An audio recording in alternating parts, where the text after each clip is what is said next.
بسم الله الرحمن الرحيم. الحمد لله رب العالمين وبه نستعين على أمور الدنيا والدين وصلى اللهم وسلم على سيدنا محمد وعلى آله وصحبه أجمعين. أسعد الله صباحكم ومساءكم ولياليكم أينما كنتم وحيثما حللتم. ولا الله الصومالي دميلة جوكتان بإله سبحانه وتعالى تكون ما يلو عدي دبنبك الله كقاضو عدي دن له في انت بهان الله دقو انت بكتا الله بكسيو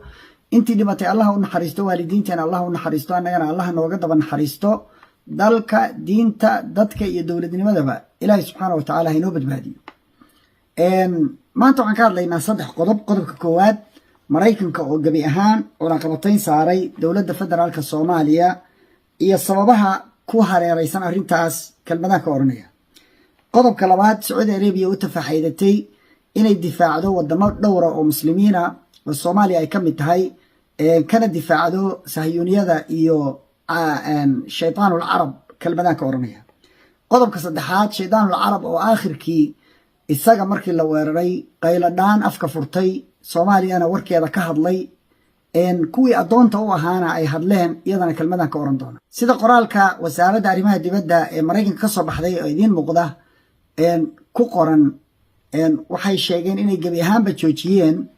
بقاليها أيسين ترين يتهاجر أيسين ترين دولة الصومالية فدرالك. sababtana waxay ka dhigeen inay tahay corruption. Hadda ka hor waxaan idin sheegay madaxweynuhu markuu u socday Maraykanka oo ka qayb galay shirkii UN-ta in safiirka Maraykanka ee Muqdisho jooga uu la hadlay madaxweynaha, kadibna uu sheegay laba qodob oo degdeg ah amarna ay tahay inuu sameeyo. Waxaa la sheegay inuu kala hadlay lacag aad u tiro badan oo bilyan gaaraysa ama dhaaftay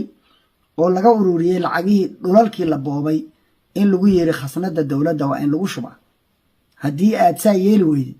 gebi ahaanba mucaawinada la siiyo Soomaaliya waa laga joojinaya. Qodobka labaad wuxuu ahaa doorashada go'aan degdega iyo heshiis siyaasadeed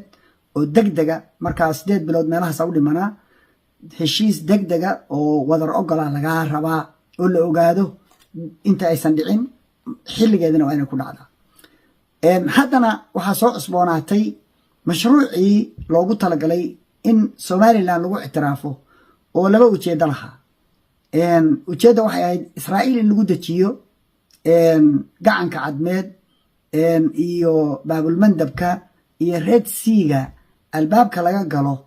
in ay awood ku yeelato iyo wujuud iyo joogitaan si ay u caburiso ula dirirto ula dagaalanto sida ay iyaguba cadeeyeen Israa'iil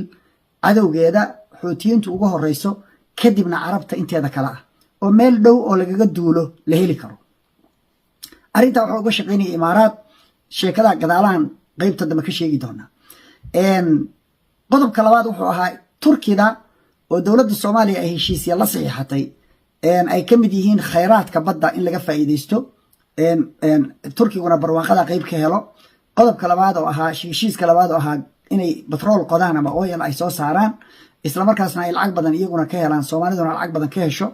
oo labaduba ay ku barwaaqoobaan. qodobka saddexaad oo ahaa in satellite laga diro Soomaaliya, Turkiga iyo Soomaaliyana ay labaduba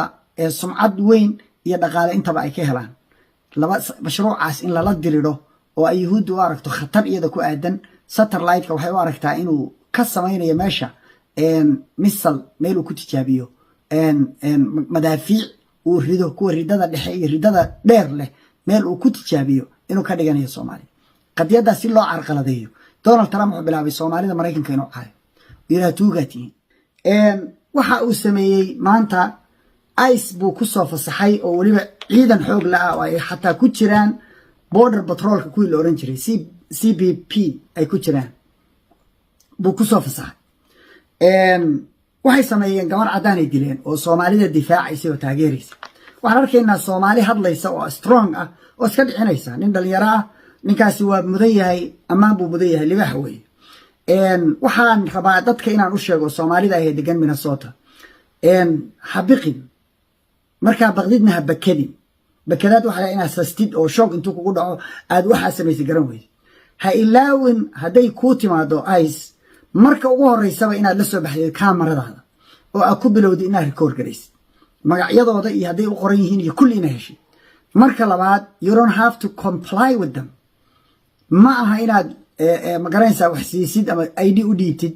ninka dhalinyarada daawada kilibkiisa ودي إنه أيدي وديبو وحدي إنه وشجوا وحياي حبايبك مخصيان بيه law enforcement هايتي ماتو markii dawladda booliisku caadiga ay yimaado I will comply with them laakiin waxa tiimba ma aqaan rasiistayaal baa tihiin inaadan baqin oo aadan tarsaasin oo aadan isku dhex yaacin ayaa laga rabaa marka labaad xuquuqdaada baro oo ogow oo haddii lagu haraas gareeyo gurigaaga ay yimaadaan ma imaan karaan gurigaaga waa inay wataan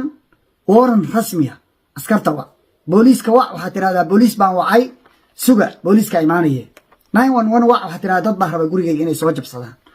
business hadaa leedahay ay yimaadaan saasoo kale dibadda u tur garaw ka bax meesha indhaha ka gal garaw de waad aragteen meelihii lagu yiri get the hell out waa bixeen u sheega waxa ay sameynayaan waxay maraysaa hadda inuu governorkii waan idiin sheegay dimuqraadiga in la najaaseeyaa la rabaa wuxuu bilaabay wuxuu kaloo isagu ujeedo kalena uu ka lahaa waxaa loo sheegay mid teeramka hadda soo socda doorashada November in republicaanku ay luus garaynayaan labada aqalba taraamna uu leem dhaag noqonayo shimbir garabla si taa looga hortago Soomaalida caydeedii uu muddo waday waagi hore ilhaan kaliyo caay jiray kadibna Soomaalidu ku daray Soomaalida markuu ku daray waa u shaqeysay wax ku kacay oo buuq ma jiro racist tahay lama oran laguma qaylin isku xishood lama dhihin arintaas uu sii waday marka waa ka helay markuu sii waday wuxuu ka dhex arkay dimuqraadiga localka ah inuu iyagana najaaseeyo ilaa uu ninkii governorka ahaa oo tartami lahaa November uu hadda ku dhawaaqay inuu iskaga baxay tartankii markii lagu shaabadeeyay tuugada Soomaalida ah oo dhacday wadanka inuu isagu qayb ka yahay oo uu isagu empower gareeyo awoodda siiyay lacagtana siiyay dalkana uu la dhacay qadiyada iyada ah waxa lagu bilaabay Soomaalidu 200 milyan bay dhacday inta la hubo oo dad lagu charge gareeyay waa 200 iyo xoogaa milyan waxaan 300 milyan dhamayn inta ilaa hadda convictionka loo helay waxay wadwadeen waxay dheen lacagtu billion bay gaaraysaa Elon Musk iyo Maga Moranis waa sii wadeen waxay yiraahdeen maya waa 8 billion kadib Donald Trump baa soo galay 9 billion weeye shalay wuxuu yiri 19 billion weeye inay 50 billion gaartana waa laga yaabaa ujeedadu kale maxay tahay waxaan isleenahay sida uu Maduro u soo xirtay inuu rabo Xasan Sheekhna inuu u soo qabsado midda labaad sida uu gaaskooda u dhacayo oo san qarsanayn empire kan America la yiraahdo hoobad buu ku jiraa burbur buu ku jiraa dhaqaale oo baan buu wajahayaa marka rafashadii ugu dambeysay ayuu America ku jiraa marka wuxuu sameeynaya xishood male wixii la qarin jiray la qarin maayo xoog baa la adeegsanaya Bob maanta waxay isku sigteen iyagii Ruushku inay gacanta isula tagaan marka maray ahaato wuxuu baa dhacaya laakiin Soomaaliya iyaduna hadda caafimaad qabta Xasan Sheekh Bobkii buu iska sii waday iyadoo digniin la siiyay wuxuu ku darsaday waxaan maqli jiray geed walba cuntay waxa lagu yaabaa marka ciin daaqdo wuxuu jabsaday WFP bakharay leedahay markaasuu 76 tan oo cunto ah kala baxay sida uu sheegay wuxuu dhihi doonaa Donald Trump 76 tan oo billions of dollars ah hada ma aha wax macna leh billions of dollars lacagtay ku soo cuneen wadamadoodii iyo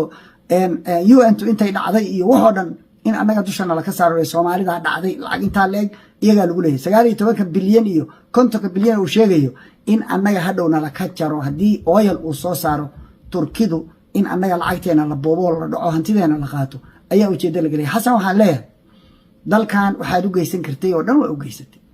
waxna ma maqashid waxna ma taqaanid dawladnimada ma rabtid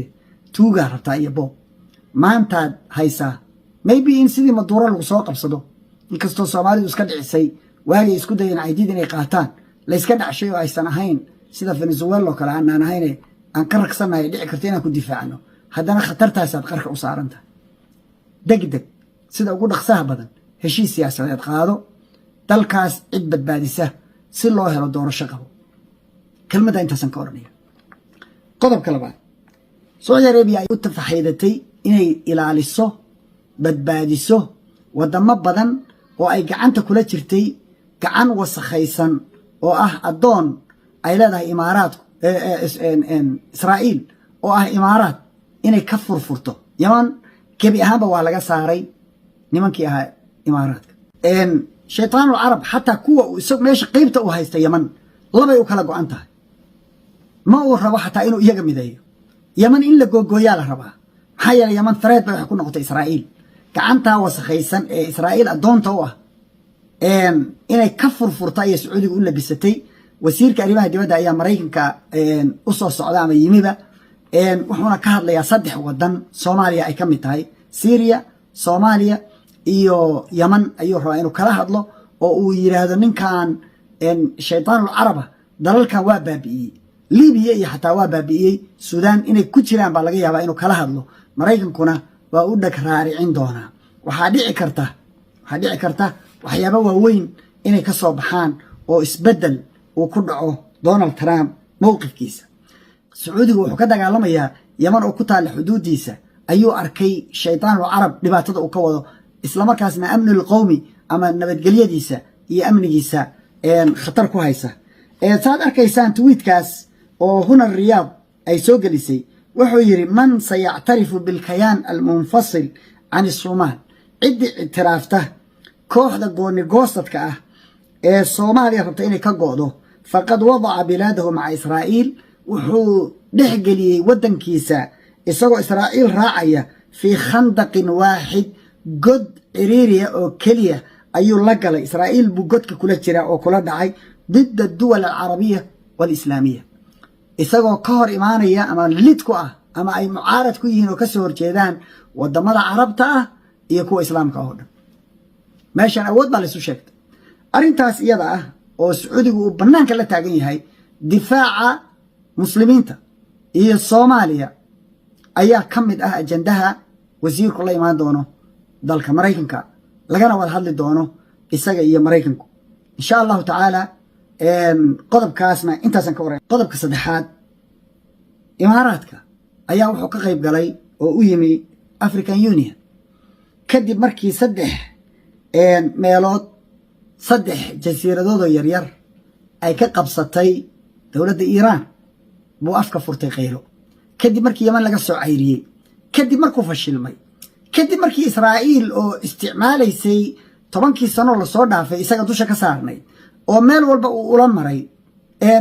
Abraham Accord uu la qaatay hindida uu keenay macbadkoodii uu keenay meesha iyagana uu furay dhagixii uga furay Burjul Khalifa hindida macbadkeedina la keenay sidoo kale Burjul Khalifa diin la'aan iyo doofaarnimo uu kala shaqeeyay hadda ay soo baxday akhbaarta aragteen oo ahayd European Union ka wadamada ku jira oo dhan ama wadamada Yurub iyo Westiga inuu lacag ku bixinayay shaytaanul carab si muslimiinta meelaha joogta cadaadis loo saaro isagoo ku wada shaabadaynayay dhammaantood inay argagixisan yihiin intaas oo waxyaabood oo dhibaato ah markay u isticmaaleen bay haddana waxay ku bilaabeen inay bahdalo iyo magacba magacu ka xun yahay ugu yeeraan loyalka yagiyo adoonkii waa soo orday wuxuu yiri waxaan cambaaraynayaa waxaan taageerayaa Soomaaliya midnimadeeda macnaheedu muxuu yahay waxaan ka hor imaanayaa Somaliland itiraafkeeda labo halayla cambaaraya anigana Iiraan waan ixtiraamayaa Soomaaliya anna halayla ixtiraamo sovereignty-ga markii isaga arintii timi ayuu qaylo afka furtay waxa la yaab leh adoonkaas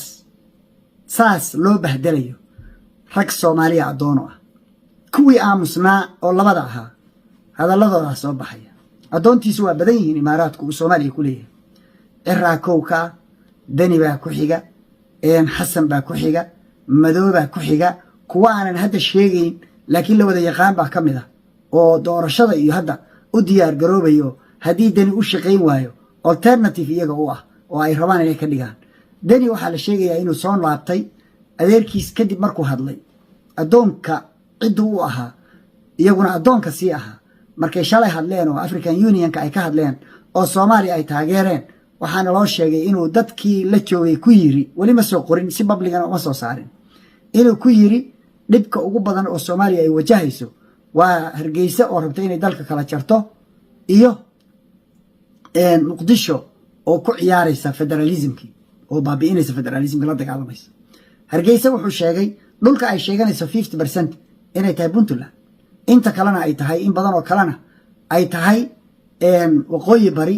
oo uu yiri iyadu wuxuu ku sheegay Sool iyo Cayn Sanaag waa anagu yiri Sool iyo Caynna wuxuu yiri waa dadkoodii baa ka arrimiya ma rabo inuu yiraahdo maamul goboleed baa halka ka jira maxaa yeelay mujriminimada horey baa looga dhaadhiciyey ciraa la jirtaa waatay fogaadeen oo lahaayeen annagu maba ictiraafsaninba waxa noo dhexeeya annaga iyo somalilan waa tuu horey u lahaa marka kuma dhaco hadda inuu yidhahdo waqooyi bari baan ictiraafsanahay